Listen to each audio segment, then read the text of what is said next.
मेरे प्यारे देशवासियों, नमस्कार। आज 2025 की पहली मन की बात हो रही है। आप लोगों ने एक बात जरूर नोटिस की होगी, हर बार मन की बात महीने के आखिरी रविवार को होती है, लेकिन इस बार हम एक सप्ताह पहले चौथे रविवार के बजाय तीसरे रविवार को ही मिल रहे हैं, क्योंकि अगले सप्ताह रविवार के दिन ही गणतंत्र दिवस है। मैं सभी देशवासियों को गणतंत्र दिवस की अग्रिम शुभकामनाएं देता हूं। साथियों, इस बार का गणतंत्र दिवस बहुत विशेष है। ये भारतीय गणतंत्र की 75वीं वर्षगांठ है। इस वर्ष संविधान लागू होने के 75 साल हो रहे हैं। मैं संविधान सभा के उन सभी महान व्यक्तित्वों को नमन करता हूं, जिन्होंने हमें हमारा पवित्र संविधान दिया। संविधान सभा हमारा पवित्र संविधान दिया। संविधान सभा के दौरान अनेक विषयों पर लंबी लंबी चर्चाएं हुई। वो चर्चाएं संविधान सभा के सदस्यों के विचार, उनकी वो वाणी हमारी बहुत बड़ी धरोहर है। आज मन की बात में मेरा प्रयास है कि आपको कुछ महान नेताओं की ओरिजिनल आवाज सुनाऊं। साथियों, जब संविधान सभा ने अपना काम शुरू किया तो बाबा साहब आम्बेडकर ने परस्पर सहयोग को लेकर एक बहुत महत्वपूर्ण बात कही थी। उनका ये संबोधन इंग्लिश में है। मैं उसका एक अंश आपको सुनाता हूं। So far as the ultimate goal is concerned, I think none of us need have any apprehensions. None of us need have any doubt. But my fear, which I must express clearly, is this. Our difficulty, as I said, is not about the ultimate future. Our difficulty is how to make the heterogeneous mess that we have today take a decision in common and march in a cooperative way on that road which is bound to lead us to unity. Our difficulty is not with regard to the ultimate. Our difficulty is with regard to the beginning. साथियों, बाबा साहब इस बात पर जोर दे रहे थे कि संविधान सभा एक साथ एक मत हो और मिलकर सर्वहित के लिए काम करे। मैं आपको संविधान सभा की एक और ऑडियो क्लिप सुनाता हूं। ये ऑडियो डॉक्टर राजेंद्र प्रसाद जी का है, जो हमारी संविधान सभा के प्रमुख थे। आइए डॉक्टर राजेंद्र प्रसाद जी को सुनते हैं। हमारा इतिहास बताता है और हमारी संस्कृति सिखाती है कि हम शांति प्रिय हैं और रहें। हमारा साम्राज्य, हमारी फतेह दूसरे तरह की रही है। हमने दूसरों को जंजीरों से, चाहे वो लोहे की हो या सोने की, कभी नहीं बांधने की कोशिश की। हमने दूसरों को अपने साथ लोहे के जंजीर से भी ज्यादा मजबूत मगर सुंदर और सुखद रेशम के धागे से बांध रखा है, और वो बंधन धर्म का है, संस्कृति का है, ज्ञान का है। हम अब भी उसी रास्ते पर चलते रहेंगे और हमारी एक ही इच्छा और अभिलाषा है। वो अभिलाषा ये है कि हम संसार में सुख और शांति कायम करने में मदद पहुंचा सकें और संसार के हाथों में सत्य और अहिंसा वो अचूक हथियार दे सकें जिसने हमें आज आजादी तक पहुंचाया है। हमारी जिंदगी और संस्कृति में कुछ ऐसा है जिसने हमें समय के थपेड़ों के बावजूद जिंदा रहने की शक्ति दी है। अगर हम अपने आदर्शों को सामने रखे रहेंगे तो हम संसार की बड़ी सेवा कर पाएंगे। साथियों, डॉक्टर राजेंद्र प्रसाद जी ने मानवीय मूल्यों के प्रति देश की प्रतिबद्धता की बात कही थी। अब मैं आपको डॉक्टर श्यामा प्रसाद मुखर्जी की आवाज सुनाता हूं। उन्होंने अवसरों की समानता का विषय उठाया। डॉक्टर श्यामा प्रसाद मुखर्जी ने कहा था, I hope, sir, that we shall go ahead with our work in spite of all difficulties and thereby help to create that great India, which will be the motherland of not this community or that, not this class of it, but of every person, man, woman and child inhabiting in this great land with respect of race, caste, creed or community. Everyone to have an equal opportunity so that he or she can develop himself and herself according to the best talent and serve the great common motherland of their. साथियों, मुझे उम्मीद है आपको भी संविधान सभा की debate से ये ओरिजिनल ऑडियो सुनकर अच्छा लगा होगा। हम देशवासी को इन विचारों से प्रेरणा लेकर ऐसे भारत के निर्माण के लिए काम करना है जिस पर हमारे संविधान निर्माताओं को भी गर्व हो। साथियों, गणतंत्र दिवस से एक दिन पहले 25 जनवरी को नेशनल वोटर्स डे है। ये दिन इसलिए अहम है क्योंकि इस दिन भारतीय निर्वाचन आयोग की स्थापना हुई थी। Election commission. हमारे संविधान निर्माताओं ने संविधान में हमारे चुनाव आयोग को लोकतंत्र में लोगों की भागीदारी को बहुत बड़ा स्थान दिया है।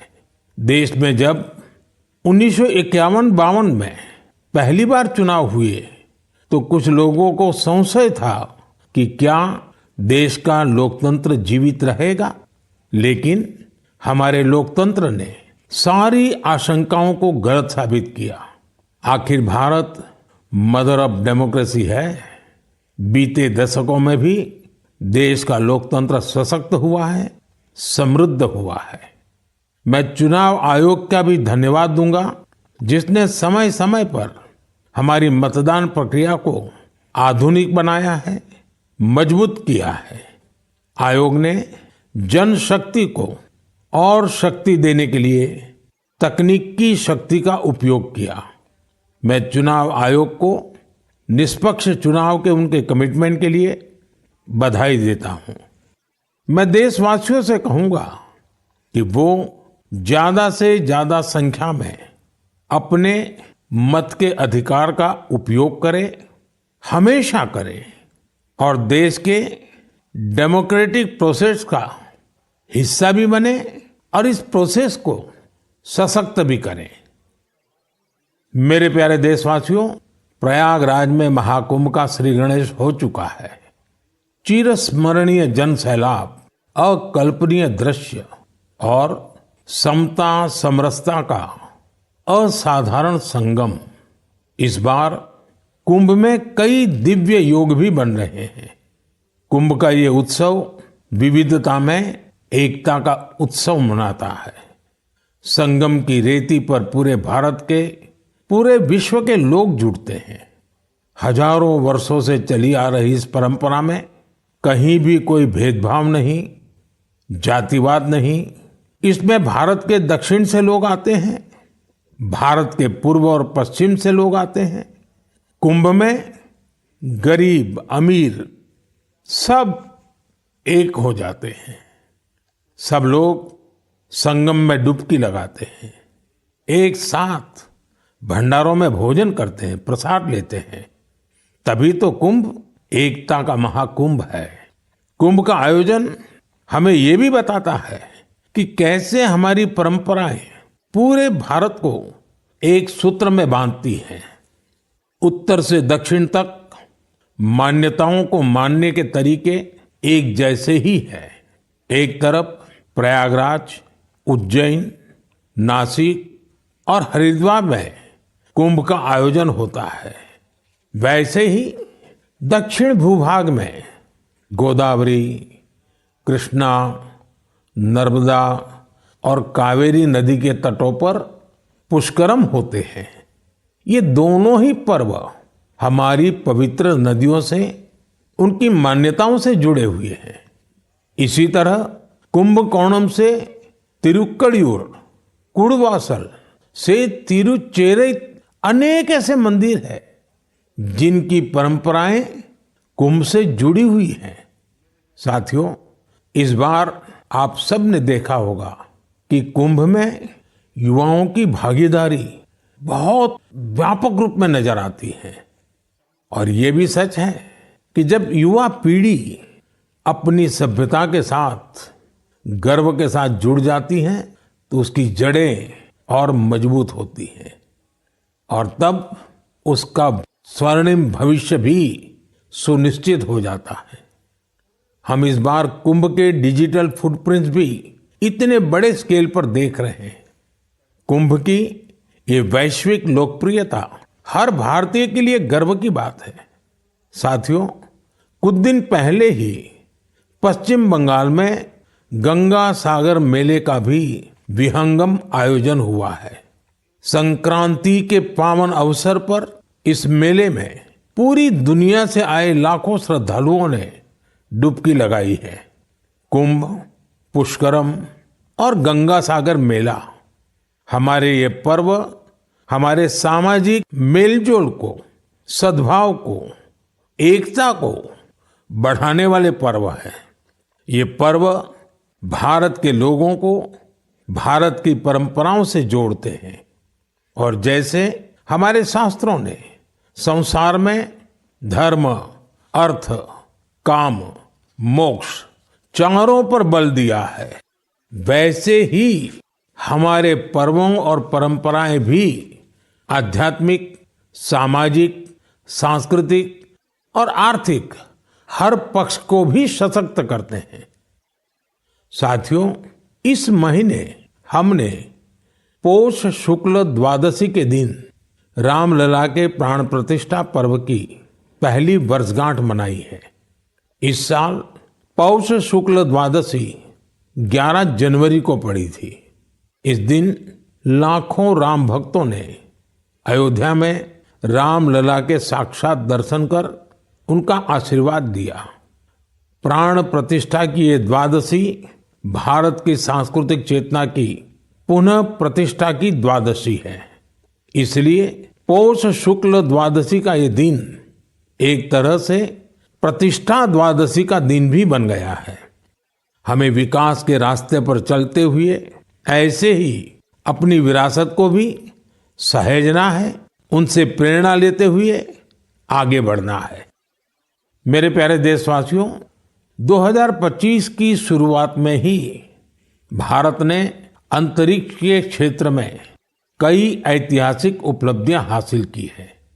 आज मुझे ये बताते हुए गर्व है कि एक भारतीय स्पेस टेक स्टार्टअप बेंगलुरु के पिक्सेल ने भारत का पहला निजी सैटेलाइट कॉन्स्टेलेशन फायरफ्लाई सफलतापूर्वक लॉन्च किया है।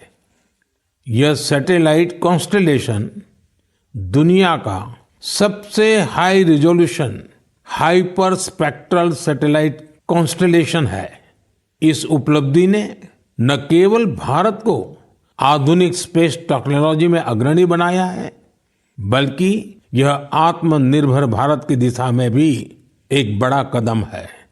ये सफलता हमारे निजी स्पेस सेक्टर की बढ़ती ताकत और इनोवेशन का प्रतीक है।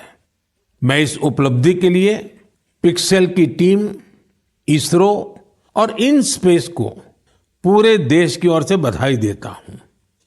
साथियों, कुछ दिन पहले हमारे वैज्ञानिकों ने स्पेस सेक्टर में ही एक और बड़ी उपलब्धि हासिल की। हमारे साइंटिस्ट ने सैटेलाइट्स की स्पेस डॉकिंग कराई है। जब अंतरिक्ष में 2 स्पेस क्राफ्ट कनेक्ट किए जाते हैं तो इस प्रक्रिया को स्पेस डॉकिंग कहते हैं। यह तकनीक अंतरिक्ष में स्पेस स्टेशन तक सप्लाई भेजने और क्रू मिशन के लिए अहम है। भारत ऐसा चौथा देश बना है जिसने ये सफलता हासिल की है। साथियों, हमारे वैज्ञानिक अंतरिक्ष में पौधे उगाने और उन्हें जीवित रखने के प्रयास भी कर रहे हैं। इसके लिए इसरो के वैज्ञानिकों ने लोबिया के बीज को चुना। 30 दिसंबर को भेजे गए ये बीज अंतरिक्ष में ही अंकुरित हुए। ये एक बेहद प्रेरणादायक प्रयोग है जो भविष्य में स्पेस में सब्जियों उगाने का रास्ता खोलेगा। ये दिखाता है कि हमारे वैज्ञानिक कितनी दूर की सोच के साथ काम कर रहे हैं। साथियों, मैं आपको एक और प्रेरणादायक पहल के बारे में बताना चाहता हूं। आईआईटी मद्रास का एक्सटेम केंद्र अंतरिक्ष में मैन्युफैक्चरिंग के लिए नई तकनीकों पर काम कर रहा है। ये केंद्र अंतरिक्ष में 3D printed buildings, metal forms और ऑप्टिकल फाइबर जैसे तकनीकों पर रिसर्च कर रहा है। ये सेंटर बिना पानी के कंक्रीट निर्माण जैसी क्रांतिकारी विधियों को भी विकसित कर रहा है। एक्सटेम की ये रिसर्च भारत के गगनयान मिशन और भविष्य के स्पेस स्टेशन को मजबूती देगी। इससे मैन्युफैक्चरिंग में आधुनिक टेक्नोलॉजी के भी नए रास्ते खुलेंगे।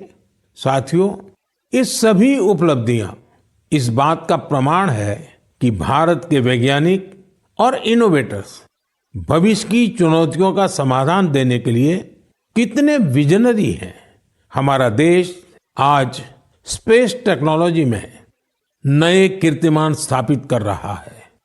मैं भारत के वैज्ञानिकों, इनोवेटर्स और युवा उद्यमियों को पूरे देश की ओर से शुभकामनाएं देता हूं। मेरे प्यारे देशवासियों, आपने कई बार इंसानों और जानवरों के बीच गजब की दोस्ती की तस्वीरें देखी होगी। आपने जानवरों की वफादारी की कहानियां सुनी होगी। जानवर पालतू हो या जंगल में रहने वाले पशु, इंसानों से उनका नाता कई बार हैरान कर देता है। जानवर भले बोल नहीं पाते, लेकिन उनकी भावनाओं को, उनके हाव भाव को इंसान भली भांति भांप लेते हैं। जानवर भी प्यार की भाषा को समझते हैं, उसे निभाते भी हैं। मैं आपसे असम का एक उदाहरण साझा करना चाहता हूं। असम में एक जगह है नौगांव। नौगांव हमारे देश की महान विभूति श्रीमद शंकर देव जी का जन्मस्थान भी है। यह जगह बहुत ही सुंदर है। यहाँ हाथियों का भी एक बड़ा ठिकाना है। इस क्षेत्र में कई घटनाएं देखी जा रही थी जहां हाथियों के झुंड फसलों को बर्बाद कर देते थे। किसान परेशान रहते थे, जिससे आसपास के करीब 100 गांवों के लोग बहुत परेशान थे। लेकिन गांव वाले हाथियों की भी मजबूरी समझते थे। उन्हें पता था कि हाथी भूख मिटाने के लिए खेतों का रुख कर रहे हैं, इसलिए गांव वालों ने इसका समाधान निकालने की सोची। गांव वालों की एक टीम बनी जिसका नाम था हाथी बंधु। हाथी बंधुओं ने सूझबूझ दिखाते हुए करीब 800 बीघा बंजर भूमि पर एक अनूठी कोशिश की। यहाँ गांव वालों ने आपस में मिलजुल कर नेपियर ग्रास लगाई। इस घास को हाथी बहुत पसंद करते हैं। इसका असर ये हुआ कि हाथियों ने खेतों की ओर जाना कम कर दिया। यह हजारों गांव वालों के लिए बहुत राहत की बात है। उनका ये प्रयास हाथियों को भी खूब भाया है। साथियों, हमारी संस्कृति और विरासत हमें आसपास के पशु पक्षियों के साथ प्यार से रहना सिखाती है। ये हम सभी के लिए बहुत खुशी की बात है कि बीते 2 महीनों में हमारे देश में 2 नए टाइगर रिजर्व्स जुड़े हैं। इनमें से एक है छत्तीसगढ़ में गुरु घासीदास तमोर पिंगला टाइगर रिजर्व और दूसरा है एमपी में राता पानी टाइगर रिजर्व। मेरे प्यारे देशवासियों, स्वामी विवेकानंद जी ने कहा था, जिस व्यक्ति में अपने आइडिया को लेकर जुनून होता है वही अपने लक्ष्य को हासिल कर पाता है। किसी आइडिया को सफल बनाने के लिए हमारा पैशन और डेडिकेशन सबसे जरूरी होता है। पूरी लगन और उत्साह से ही इनोवेशन क्रिएटिविटी और सफलता का रास्ता अवश्य निकलता है। कुछ दिन पहले ही स्वामी विवेकानंद जी की जयंती पर मुझे विकसित भारत यंग लीडर्स डायलॉग का हिस्सा बनने का सौभाग्य मिला। यहाँ मैंने देश के कोने कोने से आए युवा साथियों के साथ अपना पूरा दिन बिताया। युवाओं ने स्टार्टअप्स, कल्चर, विमेन, यूथ और इंफ्रास्ट्रक्चर जैसे कई सेक्टर्स को लेकर अपने आइडियाज शेयर किए। यह कार्यक्रम मेरे लिए बहुत यादगार रहा। साथियों, कुछ दिन पहले ही स्टार्टअप इंडिया के 9 साल पूरे हुए हैं।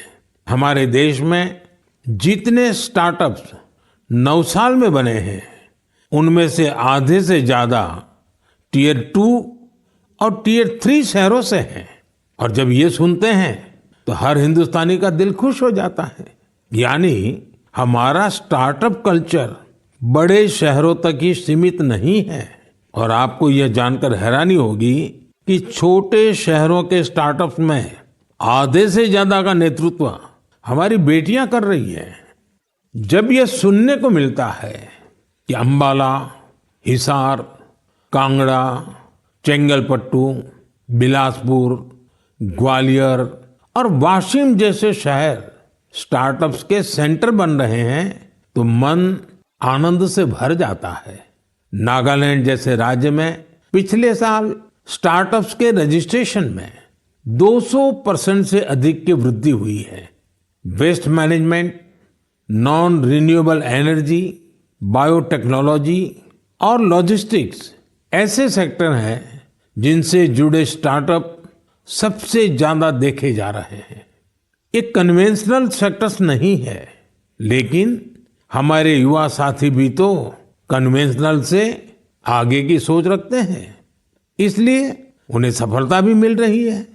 साथियों, 10 साल पहले जब कोई स्टार्टअप के क्षेत्र में जाने की बात करता था तो उसे तरह तरह के ताने सुनने को मिलते थे। कोई ये पूछता था कि आखिर स्टार्टअप होता क्या है, तो कोई कहता था कि इसे कुछ होने वाला नहीं है। लेकिन अब देखिए, 1 दशक में कितना बड़ा बदलाव आ गया। आप भी भारत में बन रहे नए अवसरों का भरपूर लाभ उठाएं।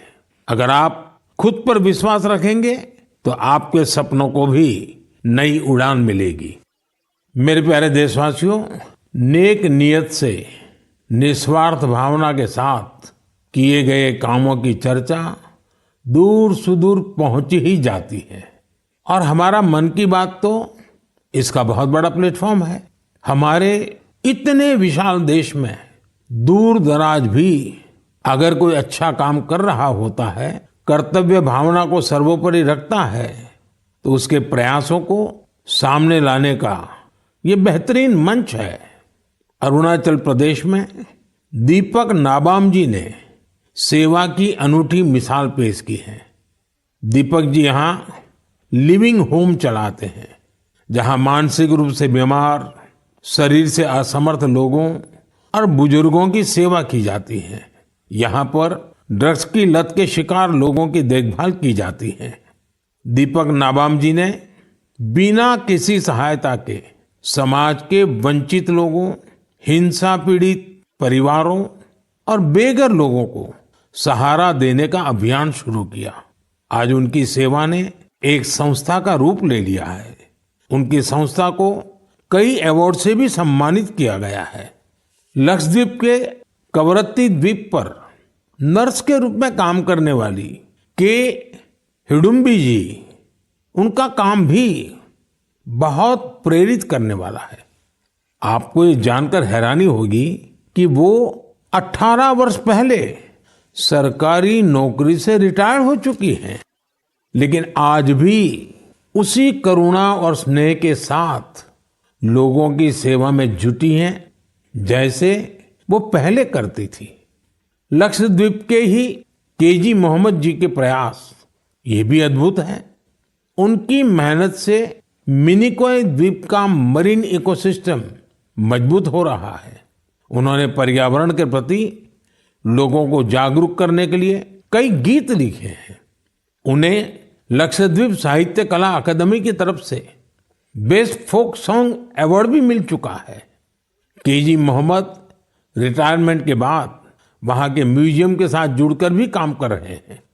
साथियों, एक और बड़ी अच्छी खबर अंडमान और निकोबार द्वीप समूह से भी है। निकोबार जिले में वर्जिन कोकोनट ऑयल को हाल ही में जीआई टैग मिला है। वर्जिन कोकोनट ऑयल, उसको जीआई टैग के बाद एक और नई पहल हुई है। इस ऑयल के उत्पादन से जुड़ी महिलाओं को संगठित कर सेल्फ हेल्प ग्रुप बनाए जा रहे हैं। उन्हें मार्केटिंग और ब्रांडिंग की स्पेशल ट्रेनिंग भी दी जा रही है। ये हमारे आदिवासी समुदायों को आर्थिक रूप से सशक्त बनाने की दिशा में एक बड़ा कदम है। मुझे विश्वास है भविष्य में निकोबार का वर्जिन कोकोनट ऑयल दुनिया भर में धूम मचाने वाला है और इसमें सबसे बड़ा योगदान अंडमान और निकोबार के महिला सेल्फ हेल्प ग्रुप का होगा। मेरे प्यारे देशवासियों, पल भर के लिए आप एक दृश्य की कल्पना कीजिए। कोलकाता में जनवरी का समय है, दूसरा विश्व युद्ध अपने चरम पर है और इधर भारत में अंग्रेजों के खिलाफ गुस्सा उफान पर है। इसकी वजह से शहर में चप्पे चप्पे पर पुलिस वालों की तैनाती है। कोलकाता के बीचों बीच एक घर के आसपास पुलिस की मौजूदगी ज्यादा चौकस है। इसी बीच लंबा ब्राउन कोट, पैंट और काली टोपी पहने हुए एक व्यक्ति रात के अंधेरे में एक बंगले से कार लेकर बाहर निकलता है। मजबूत सुरक्षा वाली कई चौकियों को पार करते हुए वो एक रेलवे स्टेशन गोमो पहुंच जाता है। ये स्टेशन अब झारखंड में है। यहां से एक ट्रेन पकड़कर वो आगे के लिए निकलता है। इसके बाद अफगानिस्तान होते हुए वो यूरोप जा पहुंचता है और यह सब अंग्रेजी हुकूमत के अभेद किलेबंदी के बावजूद होता है। साथियों, ये कहानी आपको फिल्मी सीन जैसी लगती होगी। आपको लग रहा होगा इतनी हिम्मत दिखाने वाला व्यक्ति आखिर किस मिट्टी का बना होगा। दरअसल ये व्यक्ति कोई और नहीं, हमारे देश की महान विभूति नेताजी सुभाष चंद्र बोस थे। 23 जनवरी यानी उनकी जन्म जयंती को अब हम पराक्रम दिवस के रूप में मनाते हैं। उनके शौर्य से जुड़ी इस गाथा में भी उनके पराक्रम की झलक मिलती है। कुछ साल पहले मैं उनके उसी घर में गया था जहां से वे अंग्रेजों को चकमा देकर निकले थे। उनकी वो कार अभी वहां मौजूद है। वो अनुभव मेरे लिए बहुत ही विशेष रहा। सुभाष बाबू एक विजनरी थे। साहस तो उनके स्वभाव में रचा बसा था। इतना ही नहीं, वे बहुत कुशल प्रशासक भी थे। महज 27 साल की उम्र में वो कोलकाता कॉरपोरेशन के चीफ एग्जीक्यूटिव ऑफिसर बने और उसके बाद उन्होंने मेयर की जिम्मेदारी भी संभाली। एक प्रशासक के रूप में भी उन्होंने कई बड़े काम किए। बच्चों के लिए स्कूल, गरीब बच्चों के लिए दूध का इंतजाम और स्वच्छता से जुड़े उनके प्रयासों को आज भी याद किया जाता है। नेताजी सुभाष का रेडियो के साथ भी गहरा नाता रहा है। उन्होंने आजाद हिंद रेडियो की स्थापना की थी, जिस पर उन्हें सुनने के लिए लोग बड़ी बेसब्री से प्रतीक्षा करते थे। उनके संबोधनों से विदेशी शासन के खिलाफ लड़ाई को एक नई ताकत मिलती थी। आजाद हिंद रेडियो पर अंग्रेजी, हिंदी, तमिल, बांग्ला, मराठी, पंजाबी, पश्तो और उर्दू में न्यूज बुलेटिन का प्रसारण होता था। मैं नेताजी सुभाष चंद्र बोस को नमन करता हूं।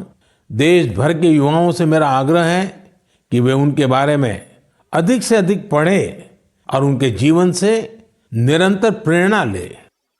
साथियों, मन की बात का ये कार्यक्रम हर बार मुझे राष्ट्र के सामूहिक प्रयासों से, आप सबकी सामूहिक इच्छा शक्ति से जोड़ता है। हर महीने मुझे बड़ी संख्या में आपके सुझाव, आपके विचार मिलते हैं और हर बार इन विचारों को देखकर विकसित भारत के संकल्प पर मेरा विश्वास और बढ़ता है। आप सब इसी तरह अपने अपने काम से भारत को सर्वश्रेष्ठ बनाने के लिए प्रयास करते रहें। इस बार की मन की बात में फिलहाल इतना ही। अगले महीने फिर मिलेंगे भारतवासियों की उपलब्धियां, संकल्पों और सिद्धियों की नई गाथाओं के साथ। बहुत बहुत धन्यवाद।